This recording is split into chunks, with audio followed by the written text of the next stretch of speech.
ইবলিস ছিল জিন জাতির একজন যে তার রবের আদেশকে লঙ্ঘন করেছিল। ইবলিস ফেরেশতা ছিল না, এটা ভুল কনসেপ্ট।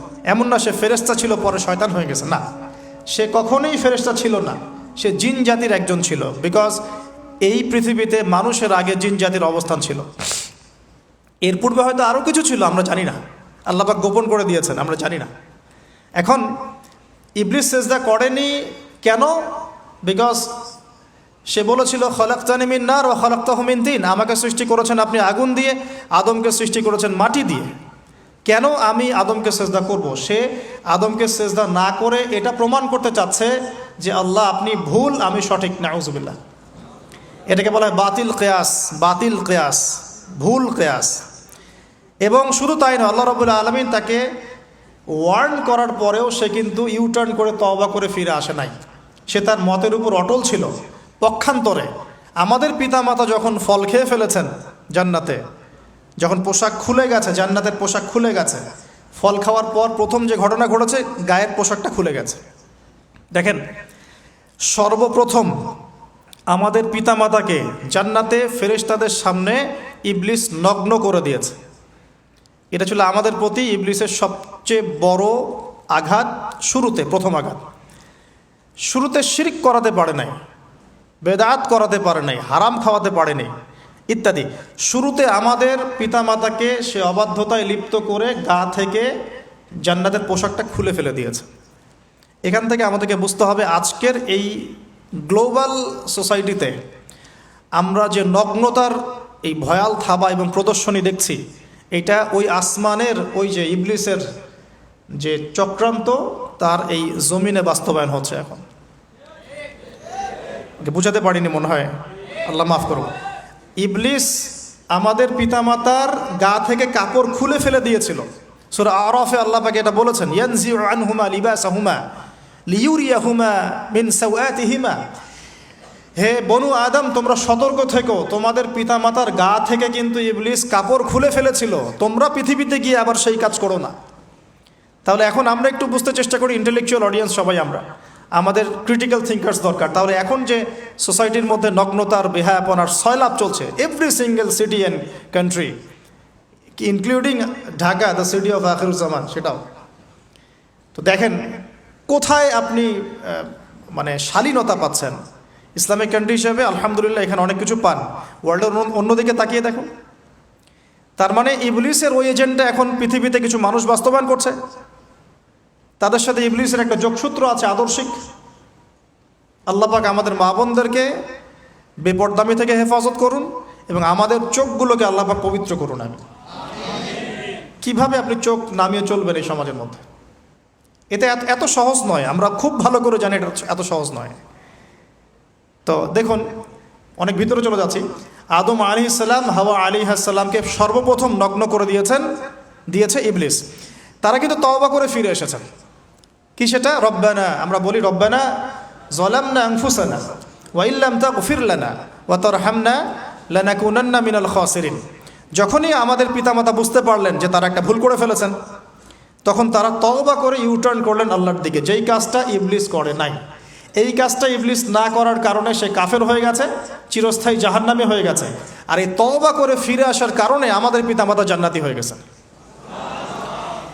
আল্লাহ পাক এ কারণেই তার রাসূলের মাধ্যমে জানিয়েছেন যে প্রত্যেক আদম সন্তান, কুল্লু বানি আদম খাত্তা, প্রত্যেক বনু আদম হচ্ছে পাপী। আমরা সবাই পাপী, আমরা সবাই পাপী। পাপের তো শেষ নাই আমাদের, আল্লাহ মাফ করুন। ওয়া খায়রুল খাত্তাইন আত-তাওয়াব, যারা তওবা করে ফিরে আসে এরাই হচ্ছে শ্রেষ্ঠ পাপী।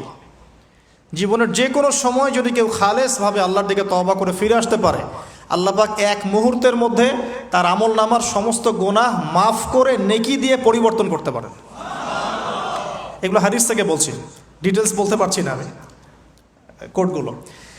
তো এখন এই মহামানবের জীবন থেকে আমরা কি শিখলাম? দেখুন, তাকে আল্লাহ পাক ইলমের নিয়ামত দিয়েছেন। তার মানে আমরা যদি গতানুগতিক মুসলিম না হয়ে এক্সট্রা অর্ডিনারি মুসলিম হয়ে আল্লাহর সাথে সাক্ষাৎ করতে চাই, দুনিয়াতে বেঁচে থাকতে চাই, পরকালে জান্নাত চাই, তাহলে আমাদেরকে আগে ইলমের চর্চা করতে হবে। এবং এই জ্ঞানের চর্চা মানে ক্লাসিক্যাল সিলেবাসে আপনাকে পড়াশোনা করতে হবে। শুধু একটা লেকচার শুনে নয়, ফেসবুক ইউটিউব দেখে তো মোটেই নয়। এখান থেকে মাঝে মাঝে কিছু নলেজ নেওয়া যায়, কিন্তু এগুলো কখনো কনস্ট্রাকটিভ নলেজ নয়। বরেণ্য ওলামায়ে কেরাম যারা থাকবেন আপনাদের বেস্ট পসিবল ওয়েতে তাদের কাছে গিয়ে পরামর্শ করে বইপত্র পড়তে হবে। আদারওয়াইজ আপনার মেমোরি এবং জ্ঞানটা বিক্ষিপ্ত হয়ে যাবে। এখনকার ইয়াং জেনারেশনের অন্যতম সেরা প্রবলেম হচ্ছে তাদের মস্তিষ্ক বিক্ষিপ্ত। তাদের মস্তিষ্কে কনস্ট্রাকটিভ কোনো সিলেবাসের পড়াশোনা নাই। আজকে এই বই, কালকে ওই বই, কালকে আদনান ভাইয়ের লেকচার, পরশুদিন আজহারি ভাইয়ের লেকচার, তারপরের দিন আরেক ভাই, তারপর আরেক ভাই। আবার সমাজে তো এক একজন এক এক কথাও বলছে, তখন তার মাথাটা পুরো পাজলড, হ্যাঁ, ম্যাসাকার্ড। এই মাসালা এটা বলছেন, ওই মাসালা ওইটা, তার ওইটা কী হবে, ওইটা কী হবে। সলিউশন হচ্ছে ক্লাসিক্যাল ইসলামিক সিলেবাস পড়াশোনা করতে হবে। আমি খুব শর্ট করে গেলে সাবজেক্টগুলো বলে দিই আপনাদেরকে। 1 নম্বর, ফার্স্ট অফ অল কোরআনুল কারীম।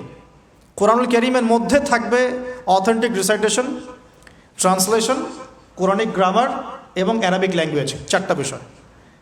তারপর থাকবে হাদিস নবী সাল্লাল্লাহু আলাইহি ওয়াসাল্লাম। হাদিসের মধ্যে সহজ হাদিসের কিতাবগুলো পড়তে হবে। ফর এক্সাম্পল মিশকাতুল মাসাবিহ, রিয়াদুস সালেহিন, বুলুগুল মারাম, আপনার ফয়জুল কালাম, হাদিসে আরবাইন, এরকম কিতাবগুলো আগে, তারপরে আস্তে আস্তে আস্তে আপনি কঠিন কিতাবের দিকে যাবেন। তবে এগুলো ওস্তাদ ছাড়া হয় না। এরপর দরকার হচ্ছে সিরাত, নবী সাল্লাল্লাহু আলাইহি ওয়াসাল্লামের পবিত্র জীবনী। এই জীবনী যার জানা নাই সে তার জীবনটাকে রাসূলের সিরাতের আলোকে মেলাতে পারবে না। এবং দ্বীন ইসলাম নিয়ে কিছু করতে চাইলে রাসূলের সিরাতের সুন্নাহ মাফিক করতে পারবে না।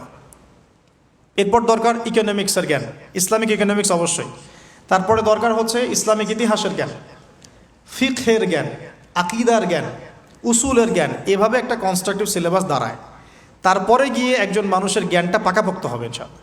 সময় লাগুক না, 10 বছর, 15 বছর, 20 বছর। আমরা দোয়া করি আল্লাহর কাছে, আল্লাহ পাক আগামী পুরো 20 বছর আমাদেরকে পড়াশোনা করার তৌফিক দান করুন। পড়তে থাকবো। আমাদের বেশি কথা বলার দরকার নেই, পড়তে থাকবো, জানতে থাকবো। এখন তাহলে আমরা আজকে প্রথম একটা লেসন পেলাম, গতানুগতিক মুসলিম না হয়ে এক্সট্রা অর্ডিনারি মুসলিম হতে হলে প্রথমে এই মহামানবের জ্ঞানতাত্ত্বিক শিক্ষা নিতে হবে, ইলমের মেহনত হবে ইনশাআল্লাহ তাআলা। আল্লাহ পাক আমাদের সবাইকে জ্ঞানের মেহনত করার তৌফিক দান করুন এবং আমাদের পরিবারে জ্ঞান প্রতিষ্ঠার তৌফিক দান করুন, আমাদের বাচ্চাদের মধ্যে সেই জ্ঞান প্রবেশ করানোর তৌফিক দান করুন। আর প্রয়োজন হচ্ছে তাওবাহ, আত-তাওবাহ। আদম আলাইহিস সালাম ভুল করেছেন, আমরাও ভুল করি, কিন্তু শয়তানের পাল্লায় পড়ে ভুল করলেই তার তাবেদারি করতে হবে না, বরং যখনই আমাদের স্মরণ হবে আমরা ইউটার্ন করব আল্লাহর দিকে তওবা করে। দ্বিতীয় মেসেজ হচ্ছে বেশি বেশি তওবা ইস্তেগফার করব। দিনে কমপক্ষে 100 বার পড়তে পারি আস্তাগফিরুল্লাহাল্লাযী লা ইলাহা ইল্লা হুয়াল হাইয়ুল কাইয়্যুম ওয়া আতুবু ইলাইহি, অথবা এতটুকু অ্যাটলিস্ট আস্তাগফিরুল্লাহ ওয়া আতুবু ইলাইহি, আস্তাগফিরুল্লাহ ওয়া আতুবু ইলাইহি, ব্যাস এতটুকু।